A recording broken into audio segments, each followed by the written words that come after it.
Viongozi wa Ulaya wamejikanga wenyewe katika kipindi chote cha vita kati ya Urusi na Ukraine. Sasa katika mipango ya kumaliza vita hivyo,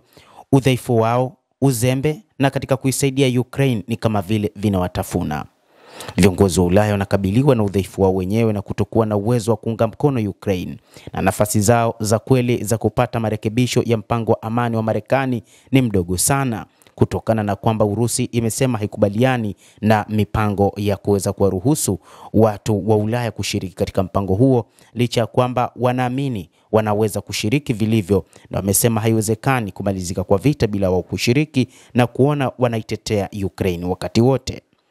Wakati huu Marekani imewaweka pembeni watu wa Ulaya, na kwamba Marekani na Urusi hazipo tayari kuona namna ambavyo nchi hizo zinashiriki katika mpango wa kumaliza vita vya Ukraine, na ni kutokana na kile kilichodaiwa kwamba ni kuunga mkono mpango wa kuendelea kwa vita kati ya Warusi na wa Ukraine. Marekani kwa muda mrefu, hasa wakati huu wa urais wa Rais Donald Trump,